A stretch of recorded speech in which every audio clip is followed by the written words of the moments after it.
Do you like long lens or fisheye shots? What?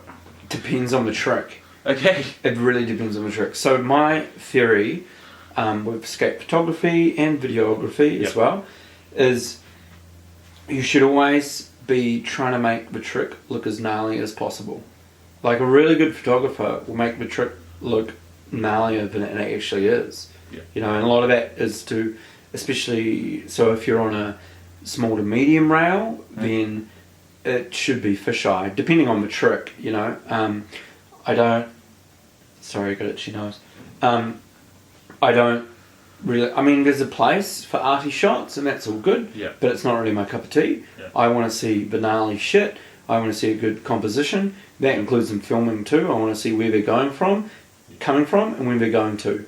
You know, that's like pretty important. So it really depends. Like if, double angle if you can do it. You know, that's the best. But for maybe smaller ledge tricks and stuff, probably fisheye is way better. You know? But if you're doing maybe like a gnarly, if there's a 15 stair rail, then maybe long lens. And with vert, it's different as well with vert and ramps, because some tricks like hand plants and stuff, they look really good filmed from a platform.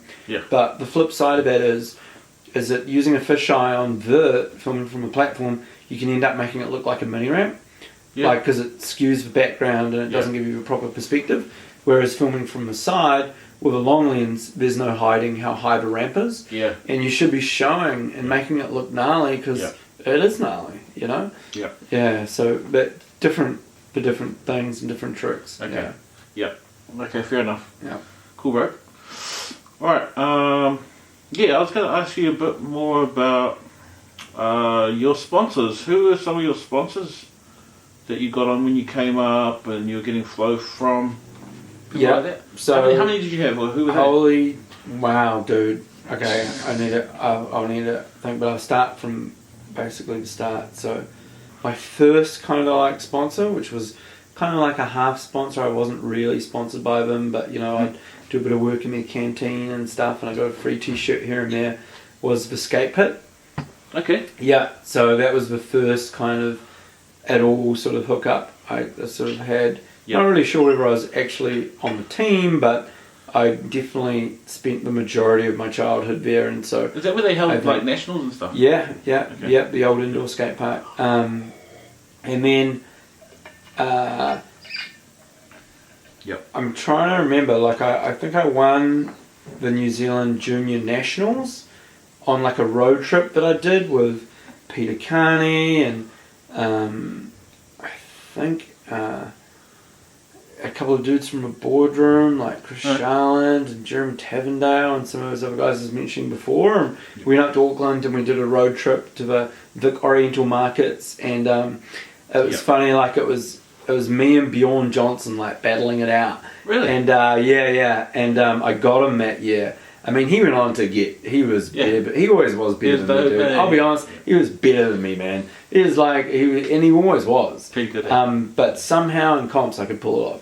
And so after that road trip, I came back, and then I got sponsored by, I think the first hookup was actually the boardroom, and I was only on them for a little minute, and it was just cheap deals here and there, and then I went to Cheapskates. And that was Cheapskates, and it was all good. And it wasn't until later when I started getting a little bit of flow from one of the distributors through Cheapskates, which was Toy Machine. Oh, really? And Andrew Morrison had hooked that up at the time. So he was still involved with Boom and Strobe and stuff, and that same distribution did Toy Machine at the time, and all the Tum Yeto Companies Foundation and Pig Wheels and all that stuff. And so I was getting stuff from them, and then eventually I got on Strobe, but it was kind of like after the cool era had ended. So like I think Shay and Bernie and stuff had left, and then I got on, and I mean that was all good. And was that after they made the Illumination Process? Yeah, it was after that. Okay, because that was quite. That was what was that, 98 or something like that? Yeah, must have been. Oh no, I think it was. Yeah, that must have been like 98. But when I got on, I think it was more around 99. Yeah, and that was just before I moved to Australia. Okay. And then when I did move to Australia, at this time, I was skating before I moved to Australia, and while I was on strobe, through Andrew Hayata, I got on Huffer. And so when Huffer was, it was Dan Buckley and Steve Dunstan who created Huffer, and it was more a skating brand then, and most people know it as the clothing giant that it is today, which is awesome to see them do so successful. But it was really all about, and Dan Buckley was like the biggest legend, and like, man, I have so much love for that guy. And and I think Andrew put a good word in for me, and so Muddy got me sponsored by Huffer because we were both skating for strobe, and then when I moved to Australia, so I was skating for Huffer, strobe, and I think I just got on DVS shoes. Yeah, and that was like the first. You got on DVS in Australia? Well, just in New Zealand, just before I left. So Matt King was running it at the time, and then he sort of hooked it up for me. So Matt King and Rob Banks, who were like, Rob was the guy who brought in DVS to New Zealand and Australia, and but he had Matt working for him in Wellington doing all the stuff, and Matt King sort of he backed me, and he believed in me and got me on the team, and then I moved to Australia, and then so I was like the DVS guy in Australia for the next 10 years, which I was there. Yeah, nice. Dope. Right? Yeah. So after. Do you want me to keep going through the sponsors? Yes, please. It goes through a bit of a timeline, actually. Sure thing. So when I was in Aussie and I started doing pretty well in the comps and stuff, a couple of the dudes started taking notice over there, and then the Mapstone brothers sort of took me under their wing there, and another guy called Steve Gourlay, who was a photographer there. And Steve hooked me up. He was so awesome. And then this is when I left Huffer and was writing for World Industries, like clothing, because Hardcore, who own Globe Shoes and stuff, are based in Melbourne, right? And Hardcore, Hardcore Enterprises, and they so they own Globe Shoes. They owned they had the rights to make independent clothing, from a truck company, and they owned Stussy and Mossimo and Mooks and all that stuff, and they had heaps of labels and they're really big distributors. Wow. And so Steve got it hooked up so that, hey, if you come ride for us, I'll get you some money. And I was like, holy what? I can get some money for skating? This is amazing. Yeah. And so that happened, and then so I left Huffer, and then eventually I started getting more and more embedded with the Aussie companies and stuff, and the Aussie scene and the Aussie crew, and so I eventually I can't remember exactly. I think I was riding the boards then as well, World Boards maybe, but it was all happening in Melbourne. It was all go, and I was starting to get some money coming in, and then I won the Australian skate titles, and I won a car, and then I'll never forget. Okay, well, was that the Global Cup one? Yeah, so that was the Global Cup where I won a car. Okay, what year was it? I think it was 2001. Yeah, maybe 2002? No, I think it was 2001. Okay. And so I'd been out shooting photos heaps with Steve, and I won this car, and then it was like a month after that where I got the call from Rob Banks, who was the DVS guy, and he'd been talking to DVS in the States, and he said, hey, something along the lines of, we don't want you to work at that skate shop anymore. No, buddy, you can forget that.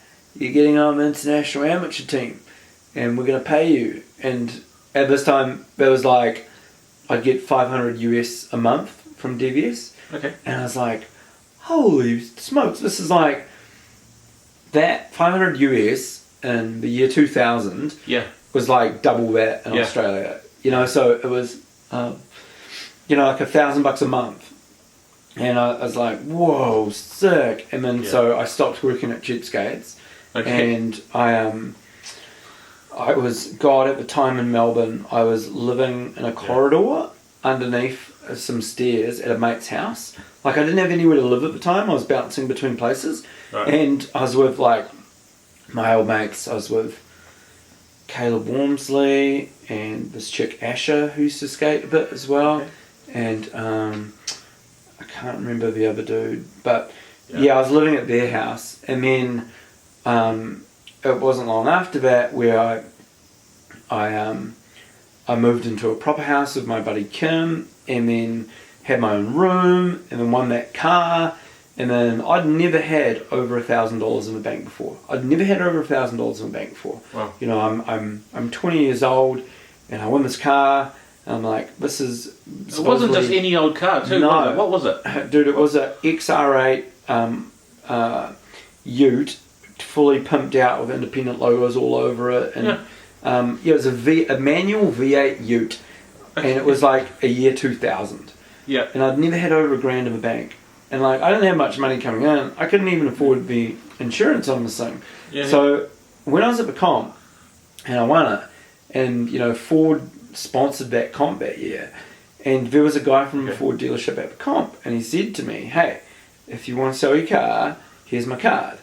And so I kept it for a week, and it was dangerous, dude. Like, did you have a gym? Yeah, I drove around a little bit. Okay. I kept it for a week, and then I took it out to the dealership way out in the sticks in Melbourne, and then people would say it was worth $50,000, but I mean, I don't know, man. Before I got it, people have been doing burnouts in it and stuff, and you're not really meant to rev those cars up until we've done over 1,000 Ks. Okay. You know, if they're brand new. Yeah. Because it's got a break in the engine. Well, what was the mileage on it? Was it still like? It was just under 1,000 Ks. Yeah. Wow. And so I took it to them, and they gave me a check for $30,000, and I'd never had over $1,000 in the bank before. I was oh my god, this is amazing. Yeah. And so I remember that next. You took it and ran, eh? Yeah, so I went and banked the check, and I tried to put some into a long-term savings, but which I later have to draw on because I've run out of money eventually. But I'd I started getting money in from the skating in different areas, and then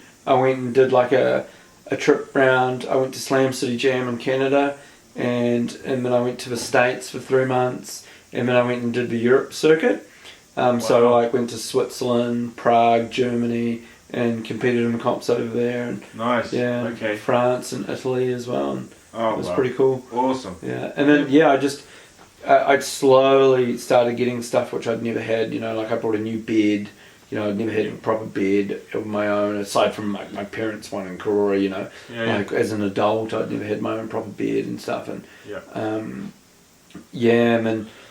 Buying like a new TV, and you can spend $10,000 pretty quick, man. Like I spent $10,000 in about a week. Yeah. Like I bought a car, bought a TV, bought a bed, got set up. You know. Yeah. Just and the basics.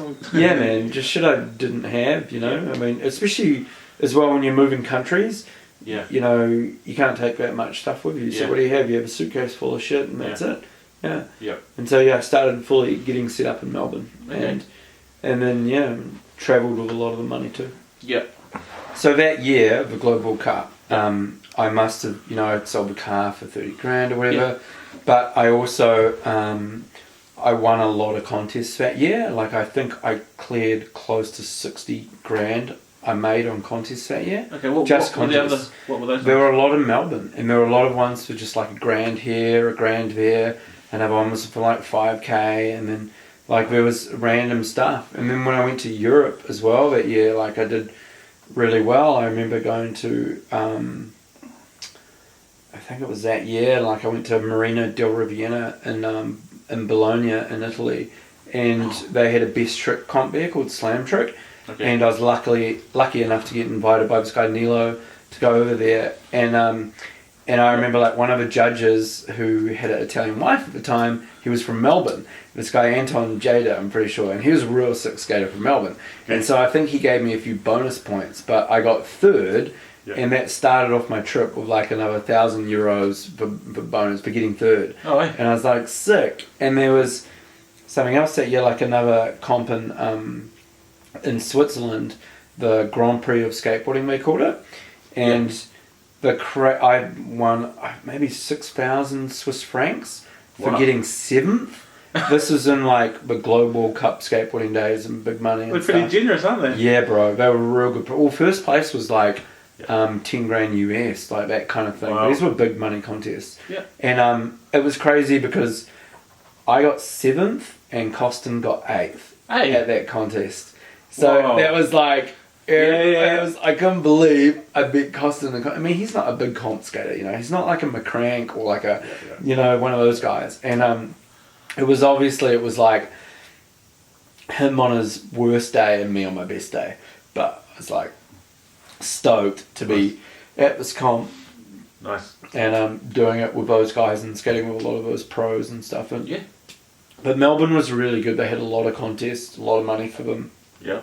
Yeah, but Australia was really good for making money in skate comps, and you know, like I was never like the best or most technically gifted, but I could throw down when it came to comps. Yeah, and that all came back to skating at the rec centre contests. Yeah, like in Wellington, a lot of those ones. Yeah, and just getting it drilled in. Yeah, I'd skate there every night. Knew what I had to do. And when you've been skating comps a lot already, and you're reasonably good, and then you go over there, and they're on a much bigger scale, and you know, there's heaps of dudes pushing you to skate harder, and you just progress. Yeah, especially you have to, because at the City Park in Melbourne, or they call it Riverslide, which I don't know, we all just called it City Park. The new one there, it was new at the time when I was there, and every kid, you know, there were people who are not sponsored who just come up nollie heel flip nose slides. And you're like, whoa, and that kid's not even sponsored? And you're like, holy moly. And this was like, there was this one kid, Brendan, who was really good, and another kid called Nugget, who everyone knows nowadays as Shane O'Neill. And he was just a kid then. And like, like there were some stories with Nugget, because he used to skate with us a lot, right? Like he was from, I think it's from Warren Ponds, which is like maybe an hour out of Melbourne, and he lived with his grandma there, and he had a pretty rough childhood and whatever, and so he used to skate. And then one day I remember, like on some days, like on Christmas Day, we'd go skating because none of the security guards would be in town in Melbourne. So there's a perfect day to shoot photos and, you know, film and stuff on spots where you couldn't hit during the year. And Christmas Day, man, Shane O'Neill, poor dude. When I just remember him as a kid sometimes, you know, and like he must have been 11 or 12 maybe, and he was trying to switch front board this McDonald's rail in Melbourne, and broke his leg, snapped his leg on Christmas Day. Yeah, I had to get taken to A&E. Yeah, poor dude. But yeah, like Nugget, he's always been super good and amazing. Yeah, I'm so stoked for him now when you look at where he's at. It's crazy that you grew up. But yeah, man, like he was like right in my prime. He was like a little Grom coming up. Yeah. Wow. Yeah. That's interesting stuff, bro. Yeah. That's crazy. Yeah. Okay.